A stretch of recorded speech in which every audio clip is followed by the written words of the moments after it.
Kirwan says that he will stand up for hardworking families and crack down on corrupt politicians. At least that's what his brochure says. But we're going to find out a little bit more today as we have this conversation with the candidate for the District 4 seat for the United States House of Representatives. That's Washington. And Congress, Michael Kirwan, is with us to tell us a bit about who he is, why he's running, and you think why he thinks you should vote for him. Hi, Michael. Hey, Fred, thanks so much for having me on today. I certainly appreciate this opportunity. So All right, I'm looking for. delighted to be able to share a little bit about my background and the campaign. So looking forward to spending some time with you. Well, let's start with the first thing first. Who is Michael Kirwan? Okay, well, I'm a Jacksonville native. I spent my entire life in Jacksonville. My wife and I have been married almost 38 years, and we have two adult sons. I practiced law for 37 years, and I retired last year in order to launch this campaign. And I've been involved in a number of civic organizations and been part of the community my entire life. And I saw what was going on in DC last year, and I just felt we've lost our way. Congress was failing to do its job, and I just felt compelled to launch this campaign. So to try to turn our country around. Well, you said you felt Congress has lost its way in terms of that. But should you win that Democratic nomination, you will be facing a Republican candidate that benefited from what many would say a seat that was designed for him, carved out specifically to give him a bit of an edge. But what are you doing? What specifically would you do different from what the current candidate, the current representative, has done? Well, the current representative isn't representing our district, I believe. I believe he is pretty much of a cheerleader and a rubber stamp for this administration. And I think if you look at his votes, you'll see that he's really quite extreme in his positions and out of touch with the district. I think what we need our representative to do is to represent the constituents here, to stand up for their interest. I think it starts with listening to the constituents, having town halls and meeting with folks that actually live in the district and hearing what they want. And that's not what's currently occurring. And we need a congressman that basically understands the duties of a congressman, the job of Congress, how it was envisioned in the Constitution. And part of that is passing legislation and putting a check on this president. Congress is not subservient to the president. It's an equal branch, and we're not seeing that. Mm. Now, you've indicated, at least in your material, that one of the things, and you've listed a few of them there, but protect women's rights and voting rights and end gerrymandering. I didn't. Are women having trouble with maintaining their rights as far as you see it? Why is that such a big thing for you to be listed here? Well, as I have been on this campaign trail, I have learned a lot. And a lot of people are concerned about losing what they've gained over the past 50 or 60 years. And so I want to make sure that we don't go backwards. And we see a lot of movement on legislatures intervening in particular with women's health issues. And we need to do a better job there. We need to make sure that women's health decisions are left up to women and their physicians. And so I think we need to be more mindful of that and quit trying to legislate so much in that area. Well, in the area of economics, you cited you want to cut the cost of groceries, healthcare, rent, housing. How are you going to do that from Congress unless you move those things down through the local legislature and right down to city council? Certain things like rent and housing come down kind of local matters rather than congressional matters. How do you propose to get anything done from a national standpoint? Well, Fred, I think they're all interconnected. And I think it starts at the top. And one congressman can't do anything on his own, but one congressman can articulate good ideas and work to build um, um, teams, or work to build the majorities that are needed to get legislation passed. And that's how things get done. And Congress can address these tariffs. Across the board tariffs don't make sense. We've seen time and time again where across the board tariffs actually harm the economy and harm our taxpayers, harm our citizens. And so we need to take back the power of taxation and eliminate these across the board tariffs. There is no American jobs at stake by having tariffs on coffee or bananas. That's silly. That's simply raising costs.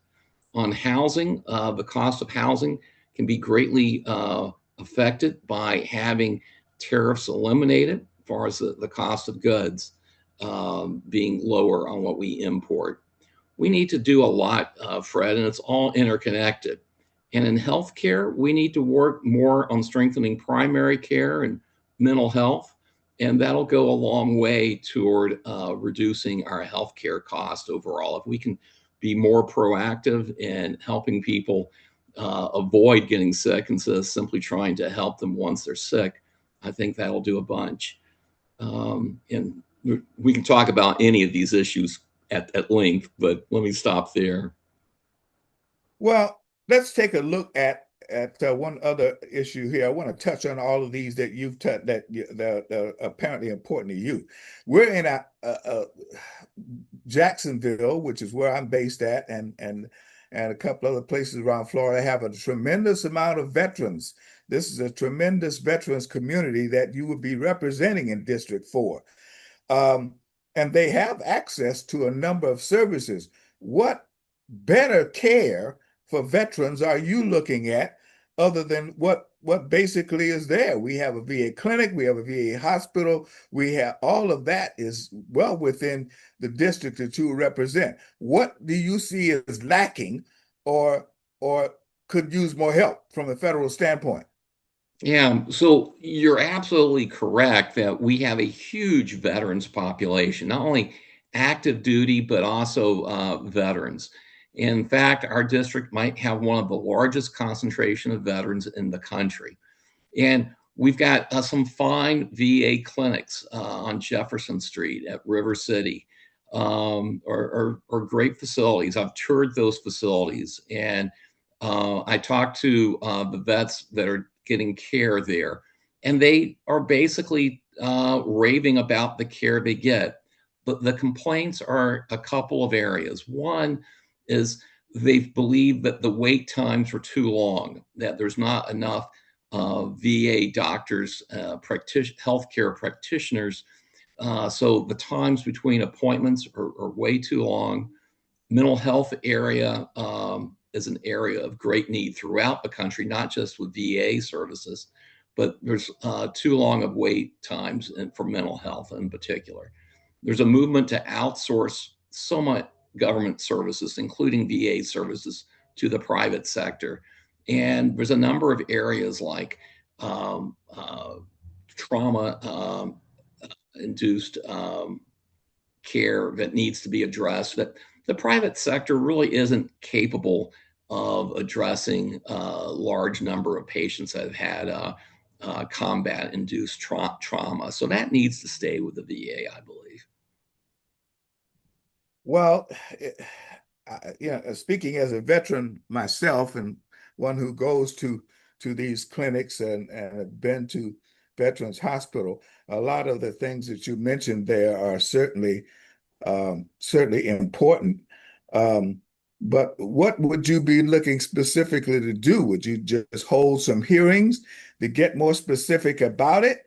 Or do you have any particular legislation that you would introduce that could funnel all the way down through the VA to get to veterans? Are you looking to introduce some legislation or simply looking to hold more hearings to get to the root of the matter? Well, I think hearings are always necessary in order to have legislation be successful. But I believe we know the problems that are out there, and we don't need to have hearings ad nauseum. So I think it's really a question of funding and making sure that the VA is properly funded to increase the number of healthcare providers in those areas that I touched upon. All right. Crack down on corrupt politicians, you say. What corrupt politicians could you possibly looking to crack down on? That would be within District 4, or are we talking about on a national level? You're going to try to Well, get them going. What are Well, you let's talking? talk about a national level. So this Saturday, our president started receiving $100,000 per month from those that wish to receive his Truth Social releases before the general public, and that is simply a form of insider trading. That's not appropriate. We need to stop that. Um, there's too many stories of people in Congress, the Senate, and the House of Representatives that are trading on stock for their personal benefit. They know the legislation that's coming. They know how industries or particular companies will be impacted. That's got to stop. We've seen too many people trading in commodities such as oil related to the announcements coming out of this administration relating to the Iranian war. That's got to stop. We need to have hearings, and we need to have legislation to crack down on these loopholes, because the American people don't believe and don't deserve to have people in Washington profiting off of this information. This information belongs to us all. Information belongs to us all.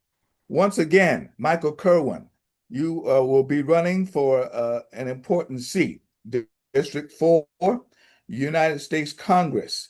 And should you make it through the election day, at least to get you out of the primary, is just coming up on August 18th. We'll look forward to speaking with you again in November when it all becomes a big thing. Any final words here for this first round that's coming up shortly? Well, Fred, I look forward to having that future conversation with you when we get closer to the general in November. Um, this election is important. The primary is important. We've got to make sure that we elect the person that can represent the Democratic Party and that can beat Aaron Bean. Flipping the House is our number one objective. And then we need to make sure that we get people in the House that can do the people's business, that can represent us.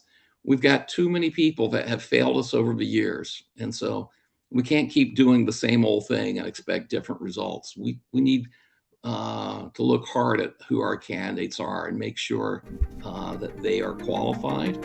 And I am qualified, Fred.